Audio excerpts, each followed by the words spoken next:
Puji Tuhan, salam sejahtera Bapak Ibu, Saudara-saudari keluarga besar GPD El Shaddai Magelang yang tercinta di dalam Tuhan. Kita mengucap syukur hari ini kita akan menikmati kebenaran firman Tuhan yang terdapat dalam kitab Yehezkiel pasalnya yang ke-39. Yehezkiel pasal 39, Bapak Ibu dapat menyimaknya ayat 1 sampai ayatnya yang ke-29. Saya ajak Bapak Ibu Saudara untuk membaca ayatnya yang ke-7. Demikian bunyi firman Tuhan. Dan aku akan menyatakan namaku yang kudus di tengah-tengah umatku Israel. Dan aku tidak lagi membiarkan namaku yang kudus dinajiskan, sehingga bangsa-bangsa akan mengetahui bahwa akulah Tuhan yang Maha Kudus di Israel. Puji Tuhan, judul renungan kita pada hari ini yaitu kekudusan nama Tuhan. Nama Allah yang kita sembah adalah nama yang kudus, nama yang mulia, nama yang berkuasa, nama yang mampu menerobos dan melakukan suatu perkara besar yaitu mujizat. Oleh karena itu, Bapak Ibu Saudara yang dikasihi Tuhan, bila kita melihat di dalam pasalnya yang ke-38, tampak kedaulatan Allah dalam merancangkan penghukuman atas Gog dari Magog. Maka pada pasal 39 ini kita akan melihat bersama-sama peperangan dan pencurahan murka Tuhan atas mereka, dan di sini dipaparkan lebih gamblang lagi hukuman Allah terhadap Gog dari Magog, dan dijelaskan bahwa penghukuman yang Tuhan kerjakan atas Gog dari Magog adalah demi umatnya dan demi kekudusan nama Tuhan sendiri. Dan pada pasalnya yang ke-39 ini akan diwujudkan oleh Allah dalam bentuk atau tindakan nyata, ya, tindakan yang konkret. Nah, Bapak Ibu yang diberkati oleh Tuhan, ayat dalam pasal 39 ini cukup banyak. Kita dapat membaginya dalam dua bagian. Ayat 1 sampai ayatnya yang ke-8, di sana dijelaskan bahwa Tuhan sendirilah, Allah sendirilah yang akan melakukan pembalasan kepada Gog. Gog dari Magog, Gog ini adalah kumpulan bangsa-bangsa yang telah menindas bangsa Israel, Bapak Ibu, Asyur, Babel, dan bangsa-bangsa sekitarnya. Itu yang dinamakan Gog atau yang dimaksud dengan Gog dari Magog. Nah, di dalam ayat 1 sampai ayat yang ke-8, Allah sendiri yang bertindak untuk berperang melawan Gog. Pada ayatnya yang ke-1, ayat yang kedua, ayat yang keempat, dan ayat yang ke-6, Bapak Ibu kita melihatnya bersama-sama. Ayat yang kedua dikatakan, saya baca dari ayatnya yang pertama. Dan engkau anak manusia, bernubuatlah melawan Gog dan katakanlah, beginilah firman Tuhan Allah. Lihat, aku akan menjadi lawanmu, hai Gog, Raja Agung, negeri Mesek dan Tubal. Dan aku akan menarik dan menuntun engkau, dan aku akan mendatangkan engkau dari utara. Saya ulangi. Dan aku akan menarik dan menuntun engkau, dan aku akan mendatangkan engkau dari utara sekali dan membawa engkau ke gunung Israel. Ayat 3, aku akan memukul tangan kirimu. Dalam setiap ayat ini ada perkataan-perkataan di mana dituliskan aku.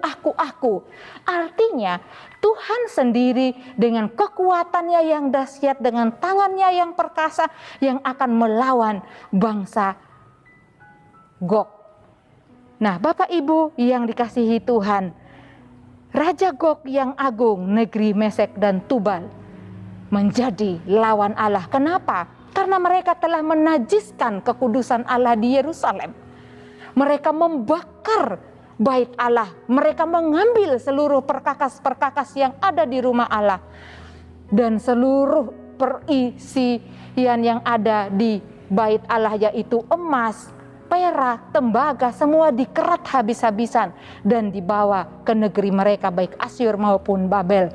Nah, Allah tidak ingin dipermainkan. Kalau kita melihat firman Tuhan di dalam Galatia pasalnya yang ke-5 Bapak Ibu Saudara, yang ke-6, dikatakan bahwa Allah tidak dapat dipermainkan oleh manusia.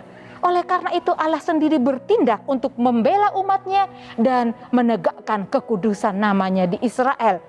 Peristiwa ini terjadi setelah bangsa Israel sedang dalam pembuangan.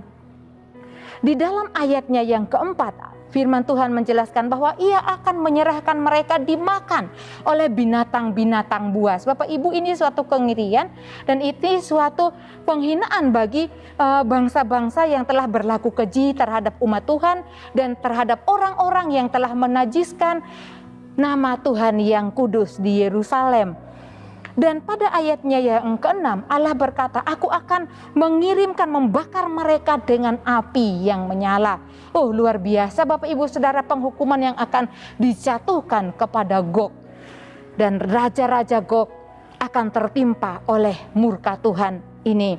Dan kita melihat selanjutnya yang kedua, ayatnya yang ke-9 sampai ayatnya yang ke-16 tentang pengudusan tanah Israel yang dinajiskan oleh senjata perang dan mayat musuh. Bapak Ibu dapat melihat ayat-ayat ini, cerita firman Tuhan yang sangat indah, di mana tanah perjanjian, tanah Allah, yaitu tanah yang di mana bait suci itu didirikan telah dinajiskan oleh peperangan, oleh senjata musuh, oleh mayat-mayat musuh, harus dibersihkan, harus kembali dikuduskan. Karena nama Tuhan, karena Allah bersemayam di sana. Nah, puji Tuhan Bapak Ibu yang diberkati oleh Tuhan, semua senjata yang berserakan dikatakan ya, dijadikan kayu bakar untuk persediaan selama 7 tahun. Pada ayat yang ke-9 sampai ayat yang ke-16 Bapak Ibu dapat membacanya di sana. Nah, senjata-senjata yang dikumpulkan dan dijadikan bahan bakar selama persediaan 7 tahun ini menunjukkan bahwa tidak ada lagi senjata musuh, ya, tidak ada lagi musuh yang akan memusnahkan dan tidak ada lagi ancaman bagi umat Tuhan. Tuhan akan mengadakan pembebasan secara total bagi umat Israel dan Tuhan sendiri yang akan berperang melawan musuh-musuh bangsa Israel. Dan dikatakan bahwa semua rakyat harus dikuburkan, ya. Semua rakyat harus terlibat atau menguburkan tulang-tulang yang berserakan. Seluruh tulang yang berserakan, tidak boleh ada satu tulang pun yang tersisa di atas tanah Israel. Karena itu merupakan kenajisan bagi tanah Israel. Pengudusan benar-benar harus dilakukan. Bapak Ibu yang dikasihi Tuhan, pada zaman dahulu bangsa Israel ketika menyentuh jenazah itu merupakan kenajisan, sehingga tanah Israel pun harus dibersihkan dari mayat-mayat, dari tulang-tulang yang berserakan. Tidak satu pun dibiarkan, harus dibersihkan dan dikuburkan kembali dengan cara dikuburkan, Bapak Ibu Saudara. Nah, umat Israel dibebaskan, dikuduskan oleh Tuhan sendiri. Kalau kita melihat keadaan hidup kita, kita juga patut bersyukur kepada Allah, kepada Tuhan Yesus Kristus. Hidup kita yang penuh dengan dosa, hidup kita yang sebenarnya tidak layak di hadapan Tuhan. Allah lah sendiri di dalam Tuhan Yesus Kristus, anaknya yang tunggal, yang rela memberikan dirinya untuk disalibkan, untuk menyelamatkan kita dari dosa, menyucikan, menguduskan kita dari dosa, dan kematiannya di atas kayu salib untuk menyelamatkan kita. Tuhan membebaskan bangsa Israel, Tuhan menguduskan mereka. Kita pun mengucap syukur atas pengudusan yang Tuhan kerjakan di dalam kehidupan saya, juga kehidupan Bapak Ibu Saudara yang dicintai oleh Tuhan. Kita yang sudah dibebaskan dari kuasa musuh, ya, kuasa musuh iblis telah dikalahkan oleh Yesus sendiri. Iblis tidak berkuasa lagi atas setiap anak-anak Tuhan karena kita diberi kuasa oleh Tuhan. Dalam nama Yesus ada kuasa bagi setiap anak-anak Tuhan. Kita mengucap syukur karena sudah dikuduskan dari dosa dan darah Kristus. Kita juga berterima kasih dan sungguh-sungguh telah mengerjakan kekudusan bagi kehidupan setiap kita. Bapak Ibu yang dikasihi Tuhan, firman Tuhan di dalam Filipi pasal 2 ayatnya yang ke-12 sampai 15 kita melihat tentang pengudusan Tuhan untuk kehidupan kita. Filipi pasalnya yang kedua ayat 12 sampai 15. Demikian bunyi firman Tuhan. Hai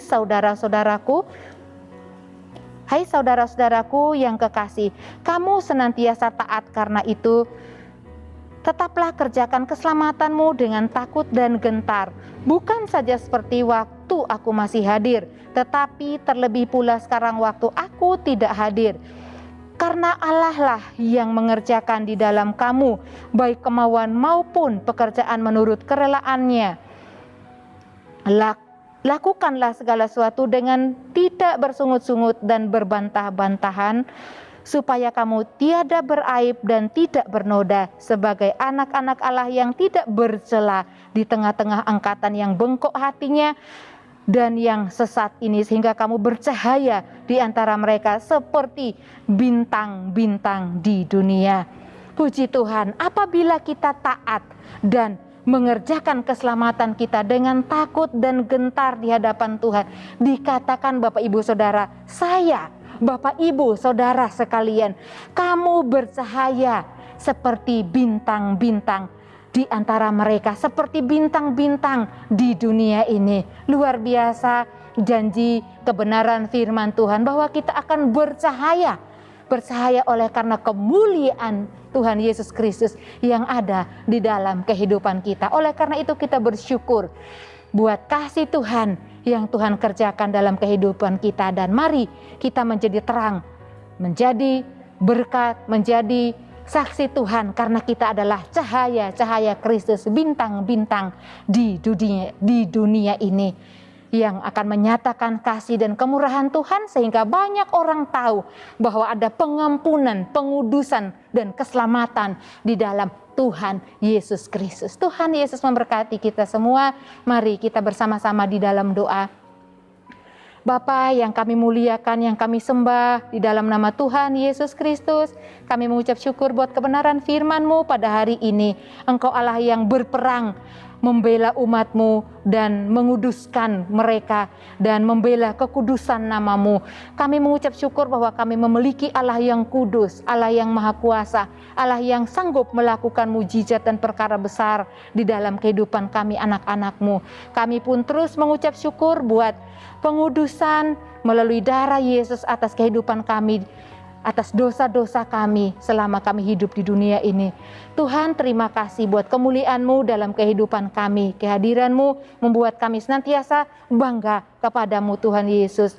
Terima kasih Tuhan, keluarga GPD El Shaddai Magelang yang mengasihi Tuhan, bagaikan matahari terbit dalam kemegahannya. Kami mengucap syukur bahwa Engkau sendiri Allah yang menjadi sumber terang di dalam kehidupan kami. Dalam nama Tuhan Yesus Kristus kami berdoa.